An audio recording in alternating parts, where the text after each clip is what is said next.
Hello and welcome everyone to this webinar on the Omnichannel and iVend. My name is Keith Morrison. I am the Manager Consulting for Africa. And it's a pleasure to be here with all of you again. I can see that we've got people from, well, pretty much all corners of the globe dialing in on this one, so it must be an interesting topic then. This is going to be a slightly different topic than we normally cover. Normally we're focusing more on the actual setups and how iVend works, as opposed to this one where I'm trying to get more into the theory side of iVend and what it actually does and why it does it.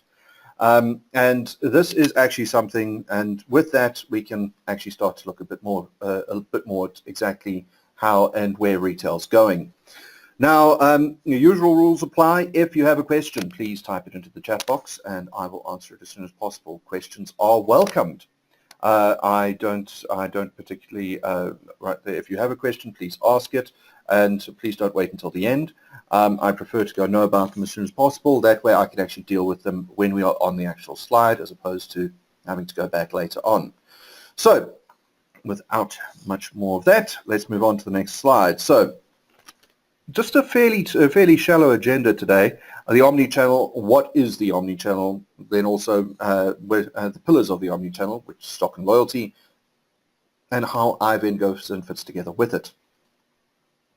So, the Omnichannel, it's one of these words that they like to go throw around. I'm pretty sure somebody went and put it together and coined it and thought, oh, it's a word. It's Omnichannel. What does it actually mean? Well, if you go and you know your Greek and your Latin, you'll know that, or your ancient languages, you'll know omni means everything, and channel, well, channels are channels. So the omni-channel, it covers all channels getting to your customer. But this is actually something that is quite important these days, and it's something a lot of retailers are going in for. And even if they don't quite know what it means, and this is as well, this is something where we are trying to go and get more and more in line, on top of, and just trying to be there for all of this, so that obviously you guys can then go and have it in your systems. And essentially what it means, there are two real sides to this, and one side is stock, the other side is customers. And we really start on the customer side, and that is the customer can start a transaction in one channel, e-commerce, and they can finish it in another with a fully integrated experience. So, right, start in e-commerce, finish at the store. Start at the store, return through e-commerce, do things like, start at the store, return through mobile. Those are the kind of things that we're really looking at over there. And this is something that has really changed in the retail space. Retail used to be this, retail was one of the earliest things that was obviously automated and computerized, because obviously it's retail is fairly easy on at a certain level to automate and computerize. And to give you an example of this, I actually happen to know that one of the standard projects that they normally give out in the third year development at varsity, at university, is develop a retail system for a store. Now, a lot of those, there's a lot of those out there. A lot of guys, they developed the system, got top marks, and thought, oh, well, I could roll this into a business. And so they did. And they're out there. But those aren't omni-channel. And this is something that we're seeing increasingly, is that that those sort of systems are just there. They're sitting there, they do what they can, and they've got their market. But they can't really do things like integrate into other channels. That would be a single channel, a mono channel, as it were, which is a brick and mortar store right there. But in order for things like for your brand experience to be consistent across all channels for consumers, you then need to integrate in e-commerce. And typically those ones don't integrate in e-commerce very well. And with this, and with customers driving this e-commerce, this omni-channel, this is now turning into an issue. On the other leg of omni-channel, there's the stock pool. Now, like I said before, this quite often happens. Oh no, wait. Well, we've got a POS system and we've got an e-commerce system. Okay. but one can't see what the stock is in the other. So that means that we've got dedicated stock for e-commerce and dedicated stock for a store, but they can't see what stock is dedicated for them, which means that, hey, I can get, I might be, the store might have a guy there saying, I want to buy this, and the store says, oh, we don't have the size. Oh, sorry, it's out of stock. You've lost the sale. Meanwhile, they could actually say, oh, we don't have stock, but our e-commerce doesn't. You can get it from there. Oh, okay, all right. Well, okay, I'll get that. I'll do that then. Right? It's the same thing for e-commerce. Oh, well, hey, I can actually see on the e-commerce they've got stock at my local store. I can go and then get it there, or I can pick it up there, or I can order it so that the e-commerce will say, hey, you need to put this stock in this store so this person can pick it up. That's what you need. Coherent range strategy across all channels, and this is something that I see so much with a lot of other systems out there. But normally the ones we're replacing, because they don't do this very well, and that is that they don't have a coherent strategy, is you go and you see, oh yes, well we've got our e-commerce, it's Wix or Shopify or Magento or one of the other ones out there. Wonderful. Congratulations, your servers are in the US, your load times are slow, and as well you've got no control over the data that's loaded into them. So on that note, as well, your e-commerce is not really informing your POS what it's doing. So you now have got two reports that you're pulling at the end of the month into Excel, doing macros and VLOOKUPs and pivot tables on, and praying that the entire thing doesn't spontaneously corrupt itself again.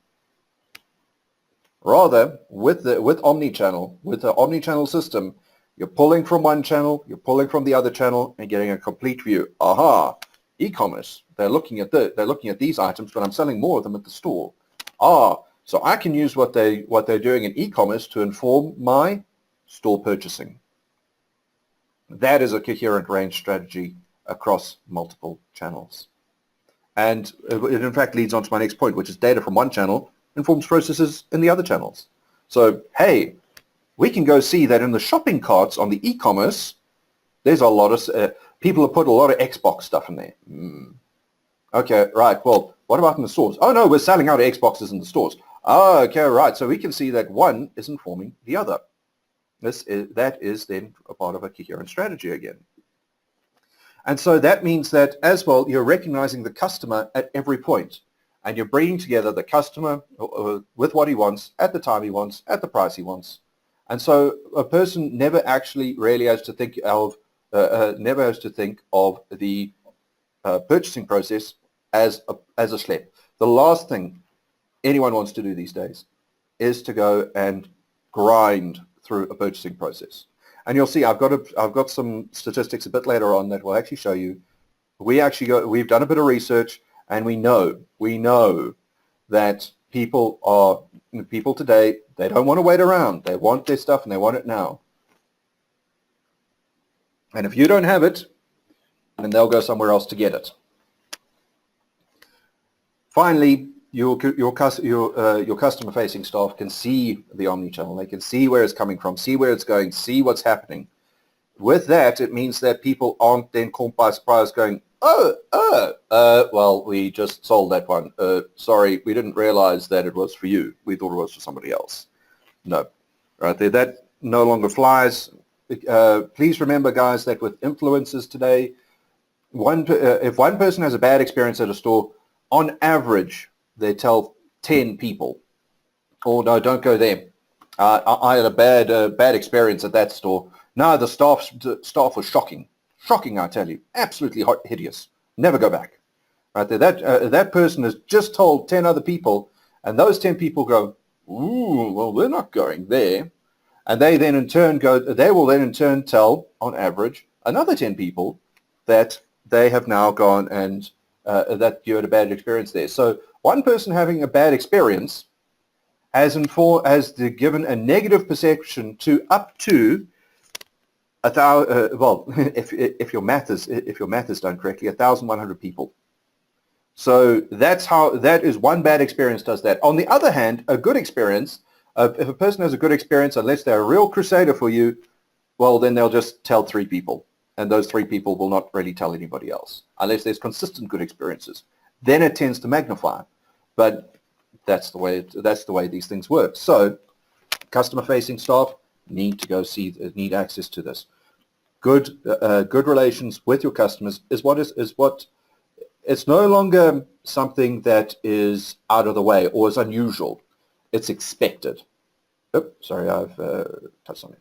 So let's actually have a look at how the omnichannel really works with us. So, and you have to realize that today, a lot of the time, purchasing goes and starts on e-commerce, right? At home, you browse a pair of jeans you like, right there, or you go and you receive an email offer for jeans. Hey, you got jeans. Oh, okay, that's interesting. That's nice. Well, I could use some jeans, you know, or, oh, hey, oh no, my last set of getting a bit tatty. Let's go and get some new ones. That goes and that will then trigger the person to actually go, well, let's actually go see what's there. And a lot of times people will either go, a lot of times people don't tend to really go to a mall unless they know that there's, say, a special on or a sale on there, or otherwise it's their local mall, which means that they are by default loyal to it. But if you want to draw people to a new place, you have to go and get out there, promote the stuff, and give things like these email promotions out so that people know what's going on, people can see what's going on. They can say, okay, all right, okay, so that's out there. Let me go and have a look at it. And with that, they can then go and say, okay, let's go. And you have to remember that with things like the internet, it's 24/7. You know, it never sleeps, ever. With that, people can go and say, okay, all right, well, let's just have a look. Oh, well, I've got to do this tomorrow. You know, I've got to go to the mall. Let me just go see what's out there. They do a quick web search, quick web search. Oh, these guys got a sale on. I'll stop by them.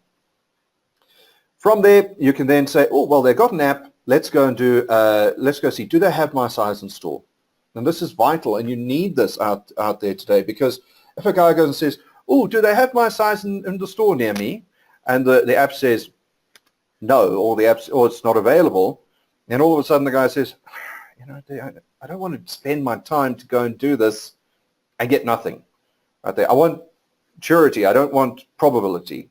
So then they'll say, oh, well, I'll go somewhere else. And that, once again, is a lost sale. From there, they can then, presuming you can actually go see it. Okay, hey, they've got this. Perfect. Okay, purchasing it. Let's go to the store and purchase it. Okay, let's go to the store and actually have a look.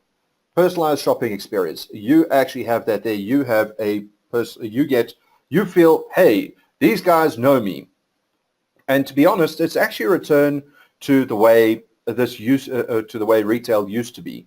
And you will still find it in some places, is that retail used to be a very, very personal experience. In your small village, you had your butcher, your baker, your candlestick maker. I know, I couldn't resist. They went and everyone would know them. Okay, there's Phil. Phil's the butcher. Okay, right. Hey, Phil, what do you got in that's good today? Oh, hey, Keith. Yeah, no, well, we got a couple of cows in. Oh, well, hey, you got how about a rump or something like that? Oh, well, we got this lovely one over here. And then the guy knows you. Already by doing that, you know him. You feel he knows you. You feel more trusting, and you know, oh, okay, hey, this guy actually cares about who I am. I'm not just you want to buy stuff? Okay, that amount.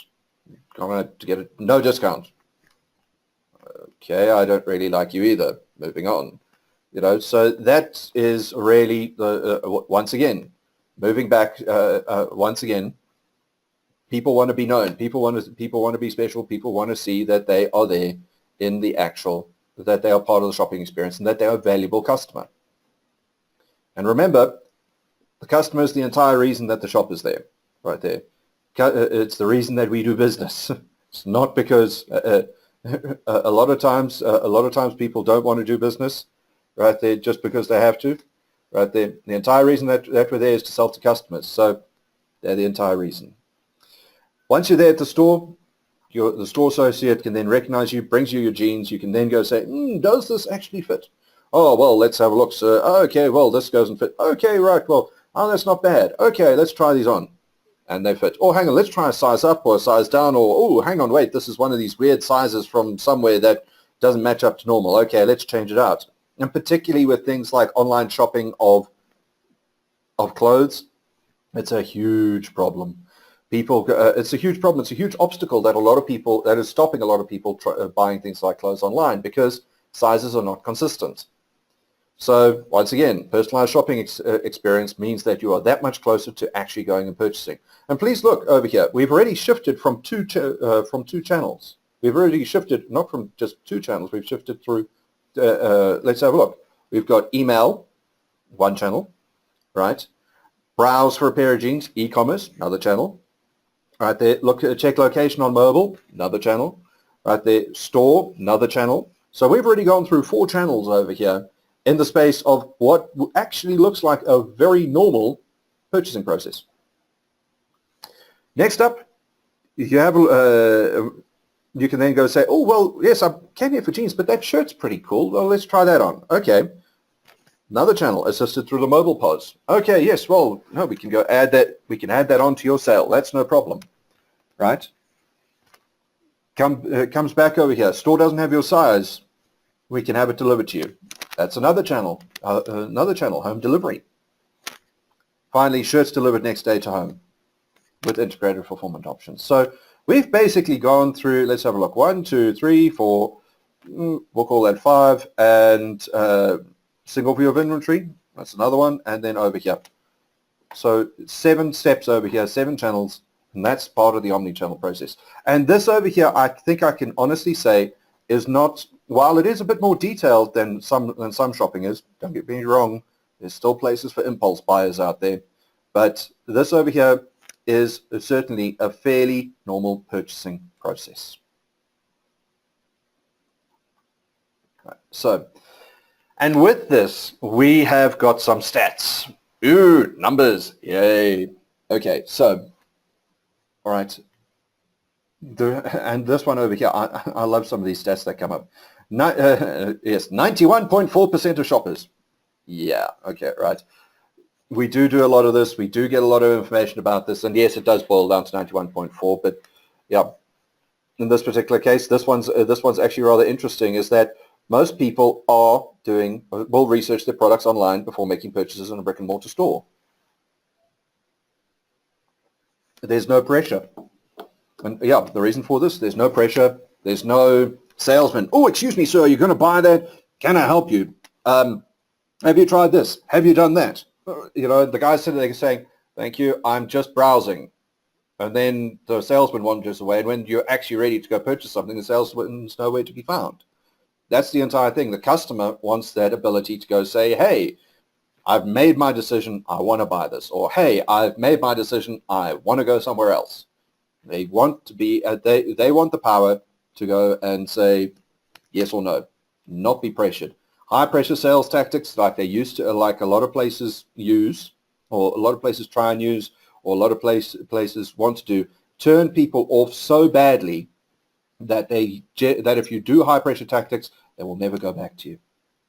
So once again, online, and this is something that is interesting that we've seen as well. It correlates to another thing that we've seen is people do a lot of stuff online, and they go and say, oh, they look at an online store. A lot of online stores, when they first get set up, don't actually do great business because people are using the online store to go say, hey, I can buy this here. Oh, hang on, wait a minute. Let me just go into the store and have a look and check this is exactly what I want. Get there, and you say it's exactly what I want. Okay, do the purchase at the store. It means that your e-commerce store might be doing rubbish, but your brick and mortar stores, their sales triple or go through the roof because the people have looked online and said, that's what I want. This is where it is. Let's roll it out. Bang, bang, bang, all done, moving on. You know, and that's what it is. And that statistic bears it up, right? 83, and I love this one as well because this one goes and says that that people love going and researching products online before going to buy it in the brick and mortar store. This statistic is the complete opposite. where 83.8% of people have browsed in physical stores. So they go to a store, check what they want. Oh, that's exactly what I want, how I want it. Yes, but I want it to. Yes, but hey, I can get it cheaper online, or hey, there's a better deal, or it's cheaper online. Well, a better deal, or it's cheaper, or I've got loyalty points, or whatever it is, and then they go and they buy it online. So you see, it's not just from online to brick and mortar. It's from brick and mortar to online as well. They go backwards and forwards. And then also over here, and people are loving this worldwide, is that they're picking this up more and more, is they want retailers to go offer home delivery. It's seen as a crucial thing these days. You know, click and collect right there, or buy online, pick up in store. People want to be able to go say, yeah, I'd like to check this, and particularly, like I said before, with clothes. They get there. Oh, yes, I would like, I like that shirt. Let me just check. But let me just check they got my size. Because once again, we all know with clothing is that clothing is notoriously, the size differences are notorious in clothing. Okay. And 71.6% customers say they shop on their smartphones at home. Oh, well, hang on, wait, I'm busy watching TV. Let me make it more realistic. I'm busy watching YouTube or Netflix or something like that, and they use something in there, and I think, hey, that's pretty cool. I wonder how much that costs. Quick Google search on your smartphone. And this is what we're seeing as well, is that in a lot of places, particularly throughout Africa, is people's first access to the internet is not through a computer. It's through their smartphone. It might be an old smartphone, might be an old BlackBerry, right there, or an old iPhone or an old Android unit. But that's their first that's their first thing to that's their first computing device, as it were, as opposed to it being a normal desktop. And that's where it's really growing. So you have mobile is a crucial part of your development of your development and of your channels, of your omni-channel out there. Right. So I love this one. This next one just goes and so shows how people are just different. People of different ages, different lifestyles, different choices are so different. So how about this? So call it a third of shoppers would like to see automatic payment via digital shopping carts in the future. But another third say they don't want to use new technologies when they shop. So it's almost like you've got this, and this is where the omni-channel once again comes in. Your omni-channel is catering. The entire idea is that your customer will not use all of the omni-channel, but all of your customers will use all parts of the omni-channel. One customer might just walk in, buy something, walk out. Another customer, e-commerce, will view on e-commerce, walk in, buy something. Another customer walks in, goes to the e-commerce, buys something.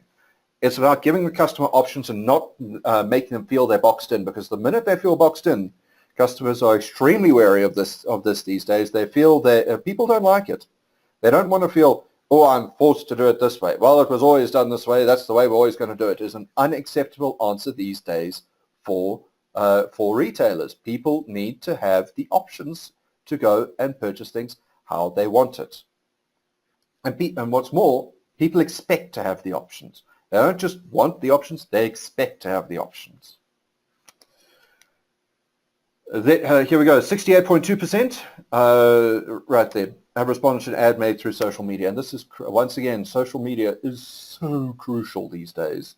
Right there, you're shopping through Facebook, you're shopping through, it's granted, I think your hit rate for Facebook, they were saying, is 1 in 1,000 people who view an ad will go and will access it, or even just click through to it. And that's not that's not people who are going to buy. That's people just who are interested and say, hey, click. But when your global base for Facebook, I think, is sitting at approximately about 1 to 1.5 billion people, that's still a huge amount of people, a huge amount of clicks. It's what, a couple of million clicks that you're looking at? And all of that will distill down to sales. So once again, through social media, crucial. As well as as well as this one as well. And this once again proves that smartphones are proving to be so crucial, is that shoppers use their smartphones in physical stores. Hey, I really like that item. I wonder if I can get it cheaper. Which is a perfectly human response. Right? I like that TV. Yes. I wonder if I can get it cheaper somewhere else. Is that the best price? Because so often retailers did this in the past. They put up, and I'm going to use a TV as an example because I happen to have been through this process recently. As I walked into a store, and they had a TV on sale, and I thought, and they had a sticker on it saying "Best price anywhere." Okay, well that's a challenge. Took out my cell phone, took out my phone, quick Google. Turned out that actually no, it wasn't the best priced anywhere. It was actually one of the worst prices. When I pointed that out to them, they were actually extremely annoyed with me. And I said, well, don't you have a deal match policy, which is something a lot of other stores have. They'll have a deal match. Okay, you find it cheaper, we'll sell it to you. We'll sell it to you cheaper. No, didn't have a deal match policy. I said, oh, well, thank you very much. I'm out of here. I'll buy it online.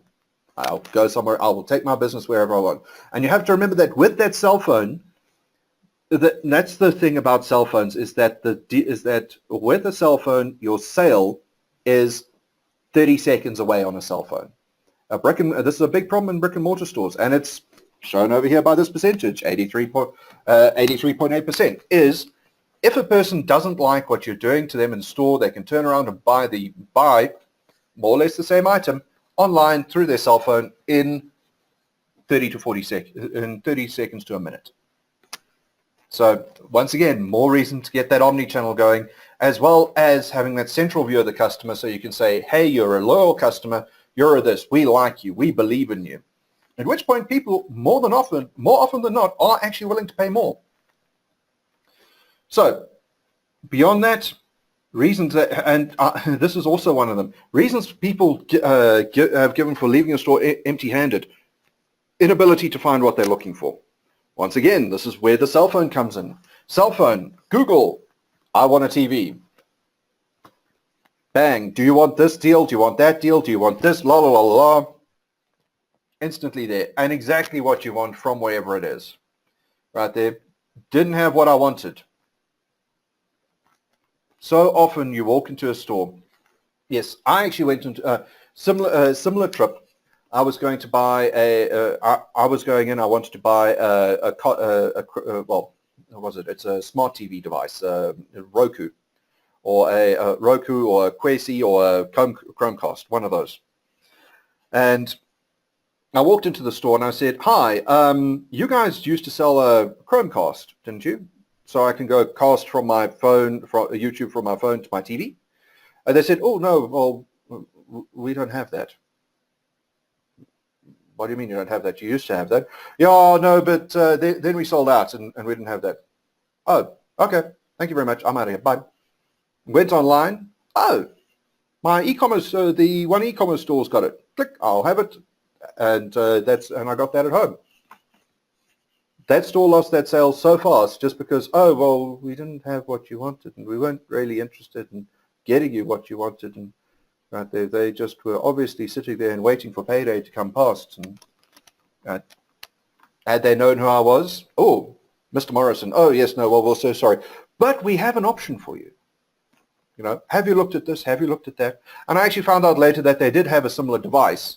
They just weren't interested in really going and really helping me. So, right, they didn't have what I was looking for, and they weren't really. They didn't have. Yeah, there you go. Inability to couldn't find what I was looking for, even though they had it. Right, they didn't have what I wanted, even though they had something similar. And I didn't even get to the lines because, and this is interesting, lines are too long. 51% of why people leave. I'm here. And unless I'm in, and that 51% is a bit misleading because it depends on what you're buying. If you're buying one item and there's a long queue, well, I'll come back another day. If you're doing your weekly shopping and you've got a trolley full of stuff, oh, well, hang on, wait a minute, it's a long queue. I don't want to go and just abandon it. I'll just get on with it. Top reason given why consumers abandon items in an online shopping cart? It's a wish list. Yeah, it's there. I sort of want it, but I'm not sure it's I'm waiting for some money, there's this, that. Mother's Day is coming up, and I just wanted it, and I saw it, but then I didn't want to lose it. So I went and I added it to my shopping cart. And 50% of customers click on retargeting ads. So these are ads going and retargeting you, or going back and looking at you again and saying, hey, are you sure about this? Do you want to do this? Do you want to do that? That's what they do over there. So once again, these are all part of the omnichannel. So, and certainly from our perspective, is the retail market is changing at the fastest pace in its history. It really is. I mean, this is, you guys have probably seen the slide from me before, and it is changing. It is still relevant. It is changing at its fastest pace. I mean, the e-commerce blew things out of the water. When Amazon came along, everybody thought, yeah, it's just a bookstore. Today, Today, Amazon's market cap is what, $200 billion, right? And they sell everything. I think pretty much the only thing they don't sell is cars, right? And I'm pretty sure they've and actually the only reason Amazon doesn't sell cars is because Tesla does. If you know Tesla's model, Tesla sells cars online. You walk into a Tesla showroom. Tesla doesn't. A Tesla showroom doesn't actually have any cars. A Tesla showroom is typically at a shopping mall. There'll be a car there you can sit in, but you can't buy it. If you want the car, you go. They'll have a batch of terminals there. You go at the terminal. You log in. You set up exactly what you want, your payment plan, all the rest of it, and you essentially buy your Tesla through e-commerce. No more of this, sir, I've got this beautiful little number here, only driven by a grandmother once a week to church on Sundays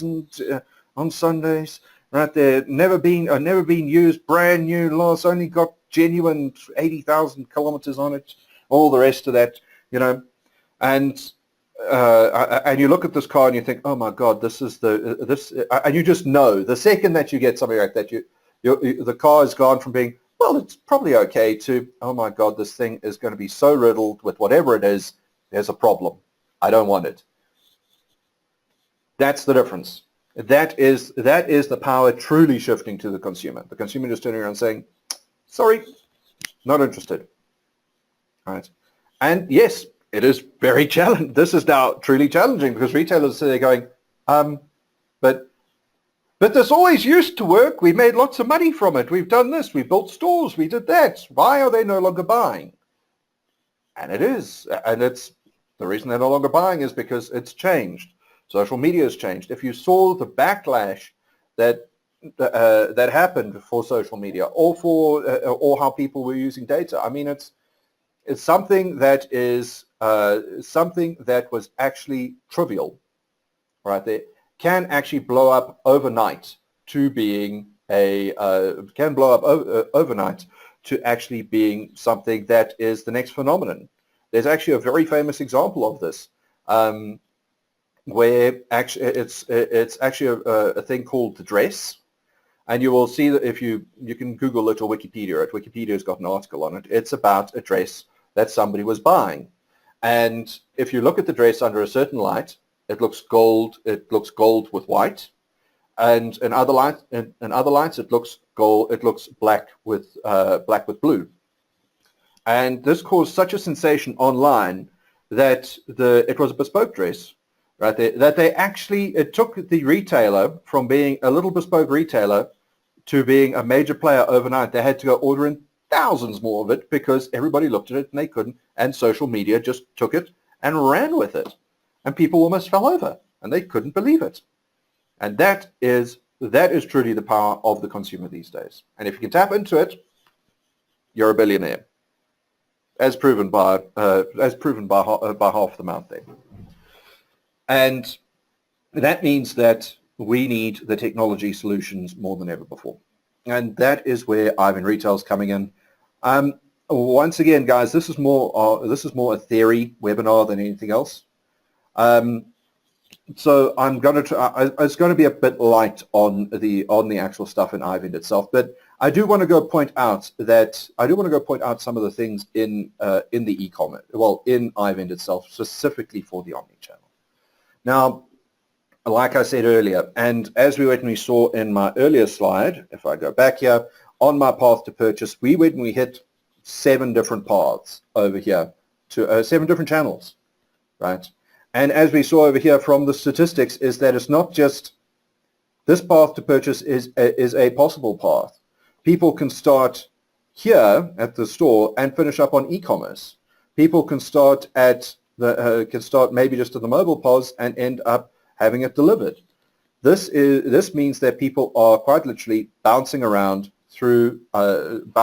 across channels, and you need a system that can handle it. So with iVend, we have these things in place already. And I think with the earlier slide, you've already seen, and you can already guess how a lot of these things do work together. But with it, I do actually want to point out the things that, and I've shown it to you, and I've shown it to you more from a customer side. Now I want to show it to you more from a retailer side of things that you need to look out for, of where you really need to sit and look at stuff. And that is over here with things like the iVend Enterprise, because obviously you're bringing in your central point, and the entire point of the Omnichannel is that while you do want to give the customer a seamless experience, you do need to orchestrate, and that's a pretty good idea of what it is. You do need to orchestrate that experience.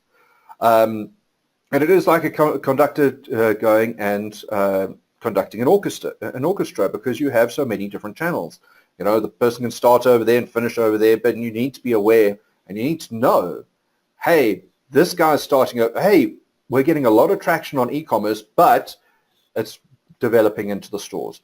Or we've had a lot of foot traffic through the stores, but we're getting a lot of traction on e-commerce. Why is that? Where is it going? What's happening? Where's all of this happening? And so you don't get caught short, because this is what so often happens between channels, is somebody is all of a sudden, and just to go back, all of a sudden you get caught short, didn't have what you were looking for. Boom, sales gone.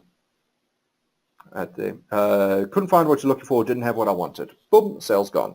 It's just instant. But with iVend, and with specifically the enterprise going and looking at it, with the information that's being fed from the POS, from the mobile, from the e-commerce, from loyalty plays a huge part of this, right? You can then make informed decisions about what you want, because, and this is interesting, is that there are certain items that are more likely to be bought by loyal customers than your normal items. So so for instance, loyalty guys might say, they'll come in, they'll buy maybe certain higher value items, while certain people might just walk in, walk out with a lower value item. I know this certainly with, we saw this with DVDs and Blu-rays. Now, serious collectors of DVDs and Blu-rays, nobody really collects DVDs anymore. Everyone views it as a bit of an ancient technology. But you'll see that a lot of the loyalty people have moved from collecting DVDs to collecting Blu-rays, which means that you can say, that means that I can then start to stock rarer, more interesting, special edition, custom limited edition, signed by people, all the rest of it, on Blu-rays. And that's coming through from your loyalty side over here, because you can see, hey, my loyalty customers are buying this. Whereas people who are walking in, walking out, you know, they've bought, I don't know, dino trucks for their kids because they want something to go slap in the DVD player, activate for dino trucks, activate it, and then the kid sits in front of it going, you know, dino trucks are coming, or Thunderbirds, or whatever it might be. It's there and it's in front of them, and they're just, okay, right, that's something to enjoy, and the parents can golf and sleep or whatever the case might be. So, but that's the kind of stuff that you need to know, is that, hey, we've still got a strong traction on this point, but the loyalty customers will pay for this, which means that that is now effectively dictating where you can expand, what your marketing strategy is, for your loyalty customers. Hey, brand new special edition 2001 Space Odyssey DVD with extra commentary and making of, and. Meanwhile, for your more generic people, you're going into advertising, latest Game of Thrones box set, or whatever it might be. Hey, special price DVD Game of Thrones box set, $200 or something like that, just to get it going over. So that in turn means that you can actually go and focus on two different markets and focus on the channels. And that is all informed throughout this. Now, once again, that's informed through stock, that's informed through loyalty, that's informed through your sales, that's informed through which channels are being used. All of that is available over here, and it's pulled through to the enterprise where you can use your reporting and analytics to go say, hey, these people are buying more this than that. Aha. And to give you an idea, all right, and I always include this slide in here because I never know when we will need it. I'm just going to end that there. And to give you an idea, really where the retailers, and I'm going to get back to that one over there, really where the retailers are starting to go look at this and look at Omnichannel and say, what sold? What didn't sell? What is going and actually selling? What is, what is my segmentations, for instance? And over here, I'm starting with the dashboards. We're going to saying, okay. And as soon as it can go find all the data, we can then look at it and say, well, what information can we draw from it? And come on. There we go. It's thinking hard. Well, in this particular case, it's not particularly refined because if you guys know the DemoStack database, you will also know that it's not particularly that there are some things that are not set up in it. So if you see something like this can also go indicate, hey, we need to maybe change the system, make gender mandatory, or I don't know. I think Facebook's is up to something like 50 or infinite or whatever it is these days. They're weird, but still, hey, if you're a loyalty member, we need your birthday, we need your anniversary date, we need to know this. Then all of a sudden, this starts to split out, age-wise, gender distribution, gender revenue, level-wise. All of this, your member segmentation start to come in, and you can start to then spot trends coming through. And I mean, let's go and have a look through at the finance view. Where are you getting your revenue from? What are they buying? Top items loyalty buyers are buying, as opposed to top items your cash purchasers are buying.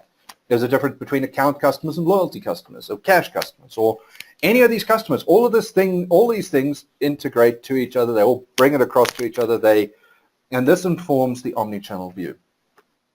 And it helps just to go see, promotional sales. All right, so let's see what it says over here. This is iVend going and pulling it in and going and saying, okay, well, which promotions for apparel and casual wear, and for you to start going and actually bringing it down. And remember as well, though it looks at the moment like I do not have particularly much information over there, remember as well, you can also go do your drill downs, and this has got a lot of drill downs on it. You can then also see the promotional sales contribution, and this allows you to actually start to visualize the omnichannel. Because to be very honest, the omnichannel is a bit nebulous. It's difficult to see. It's not every segment is relevant. People don't always understand what they're looking at. Is it something that they necessarily need? Is it something they necessarily want? What is it, and how exactly does it go and fit together? Now, that's something that people need to be able, there we go. We have some transactions over there. So we have some stuff that you can look at, and people need to start, people don't know the data that they have out there to use and to inform what they need. And this is where iVend starts to go use this stuff to go and inform the decisions on the omnichannel. Once we've informed the decisions on the omnichannel, we can use things such as, let me go across here to my point of sale, right? At a customer, we can use things such as gender, date of birth, anniversary date, right? Their email facts, are we emailing them? Are they loyalty people or not? This one over here is the cash customer, so it is not a loyalty customer. Let's go to, say, Edward, my favorite demonstration character. Right there, we can go across, we can see, okay, right, what did he buy? What is the loyalty points details? Did he buy, does he consistently buy specific things? Does he consistently, if he buys certain things, do they necessarily match up with other things? How exactly does all of this fit together to actually give me my omni-channel view? Now, there is no specifically one omni-channel view. There is the omni-channel, and you need to go and divide it up. And how you divide it up and how you make it relevant for your customer depends on the customer. So, but at the same time, we have the tools in iVend. All of these are already in here, right? You can use it, you can see it, and you can start to say, that's odd or that's weird. And I will tell you, and one of the interesting things I heard the other day is that more inventions, more revelations have in science, in life happen, start with the thing of, hey, that's weird, as opposed to eureka, right? That's normally how it happens. Somebody looks and says, hey, why are we selling all of this in August 2016? Well, probably because I haven't done a day end in forever. But besides from that, you can say, well, I wonder, well, why is this? Well, why is that happening? And then you can actually go and uncover these things that can start to do it, and then you can start to monetize the omni-channel, and that is where things really take off. People who are really successful at it are, for instance, let's have a look at a couple of them. Amazon, Netflix, right? Now, one that I see that's being very Alibaba, is really right up there. Wish. I'm sure if you've used YouTube or if you've used any one of these social platforms out there, you will have seen an advert for Wish, which is now turning into one of the largest e-commerce websites out there to challenge Amazon, right? It's got a similar thing to Alibaba, right there, or Alipay or AliExpress. These things are building these websites. They're growing at a speed that's unbelievable, and they're doing it because they are successfully monetizing the omni-channel. So, all right, guys, I've either succeeded in putting everyone to sleep, or you might actually have some questions. So, right there, are there any questions that you want to ask? Okay, let's have a look. Okay, I've got one here. Okay, yeah, it says, how do we go and how does this work with, are there any things that's specific to e-commerce as opposed to just in the management console? Okay, right there, yes. So this is something that, something as well that I do want to point out very specifically on this. Now, I have started off by saying, oh yes, it's the e-commerce that does this, and you focus on that. Please remember, e-commerce is very complex. By its nature, e-commerce is not normal commerce, it is e-commerce. It's not normal retail. If it was normal retail, it would be easy to do. That means that while I have shown you some paths to purchase over here, your e-commerce by itself is not, your e-commerce has got additional paths to purchase. So that means things like, for instance, phone calling in your orders is also an option for things like e-commerce, as well as also your target audience in e-commerce can be slightly different. Once again, e-commerce, because it's e-commerce, can hold a wider variety of stock than you can typically in a store. That's Amazon's great big secret to success, is they have everything. Whereas in normal e-commerce, whereas in your normal store, you're limited to quite literally your floor space and what you can fit into a warehouse. Which means that you can't go and have every generation or iteration of iPhone or earphones or whatever it is. You've got the ones you've got, and that's it, that you can sell at a store. Whereas in e-commerce, you can have whichever one you want. And that's also one of the things that, as we can see, that it informs over here. E-commerce, you can have whatever you want, but now you can pick it up at whichever store you want. And that over there, actually, to be very honest, one of the examples I'm going to use for that is Netflix. Now, Netflix was Netflix was never a store, but one of their competitors was. It was one of the mega rental stores called Blockbuster. Now, Blockbuster has since gone under because of various mismanagement. A very interesting story about it is you can actually go and hear about it. There's a podcast called Business Wars. Very interesting. You can go and listen to how Netflix basically took on, well, the biggest. It was the biggest rental. It was the biggest DVD renter in America, and Netflix took it on and won because Netflix paid attention to its channels as opposed to Blockbuster, which just said that they didn't want to change. So fascinating story. But what Blockbuster did is and the way Netflix beat them is Netflix, you could offer every single DVD, right, pretty much to your door within 24 hours.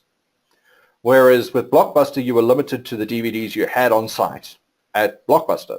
That was it. Nothing else. And even Blockbuster eventually tried to get into e-commerce, and for a while they were getting quite successful at it. But the problem that they had was they actually went and they did a thing where you could order your DVD online and go and drop it off at any store. Unfortunately, in doing that, they didn't go counting the cost of actually then returning. So, for instance, I pick it up in store A, drop it off at store B. Yeah, that DVD still needs to go from store B to store A because that's where it belongs to. It belongs to store A. This did cause major issues. This means that, and Netflix didn't have that issue. They could just ship. They're shipping DVDs anyway, so they'd ship it around to their different centers. And that also meant that, yeah, that's how Netflix could go and end up beating things like Blockbuster. So that is something to be aware of. Yeah, once again, the channels out there that I've described are not just the only channels. Like I said, the Omnichannel is somewhat of a misnomer. I have also called it the multi-channel. But that's something that you need to look at, and it needs to be investigated and needs to be monitored. And I can tell you what, guys, particularly in the African environment, we're not used to the omnichannel yet. And the problem is that it's not up to retail. It's not up to retailers whether they want to implement it. It's up to consumers who they want it, and the consumers are already driving it. Like I said before in this slide, right there. Power is truly shifted to the consumer. Consumers are driving this. Consumers want the ability to go hop around the roadmap over here, not the retailers. Retailers, they want you to line up at store, buy what you want, get out. So, all right. Okay, are there any other questions? Okie dokie. I don't see any other questions. If that's the case, then, ladies and gentlemen, I am going to say thank you for going and listening to me waffle on about the theory of the omnichannel and how iVend works with it in order to go and generate more sales and to go monitor more stuff. All right, this will obviously be available online. I hope the rest of you have a good day, and we can all chat again soon. All right, thank you so much. Cheers. Bye.